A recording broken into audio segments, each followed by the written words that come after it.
Assalamualaikum warahmatullahi wabarakatuh. Bapak Ibu guru anu kusim kuring pika hormat sareng rerencangan anu kusim kuring pika cinta. Langkung ti payun urang panjatkeun puji sareng syukur ka Allah Subhanahu wa taala Tuhan nu esa nu mana masian hidayah sareng inayana ka urang sadayana. Sataacana kuring hayang ngedalkan hatur nuhun ka Bapak Ibu guru anu geus masihan kuring pidato pikeun dinten ieu.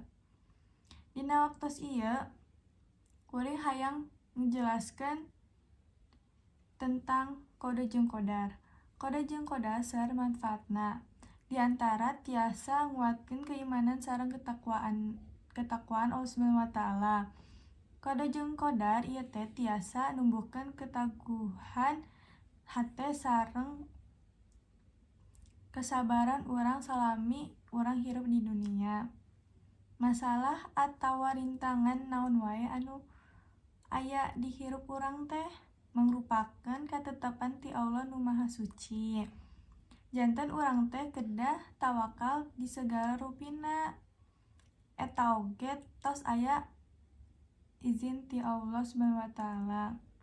Urang sadayana moal tiasa ngahindar ti ketetapan Allah Subhanahu wa taala bade nu hade atanapi nu goreng. Sadayana tos diatur ku Allah nu Maha Kuasa. Iman kana kode jeung qadar tiasa ngadatangkeun kenikmatan ti Allah nu Maha Kuasa sareng ngadorong urang bersyukur ka Allah salawasna.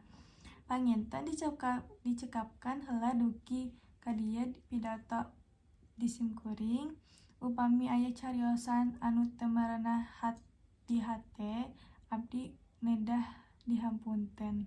Assalamualaikum warahmatullahi wabarakatuh.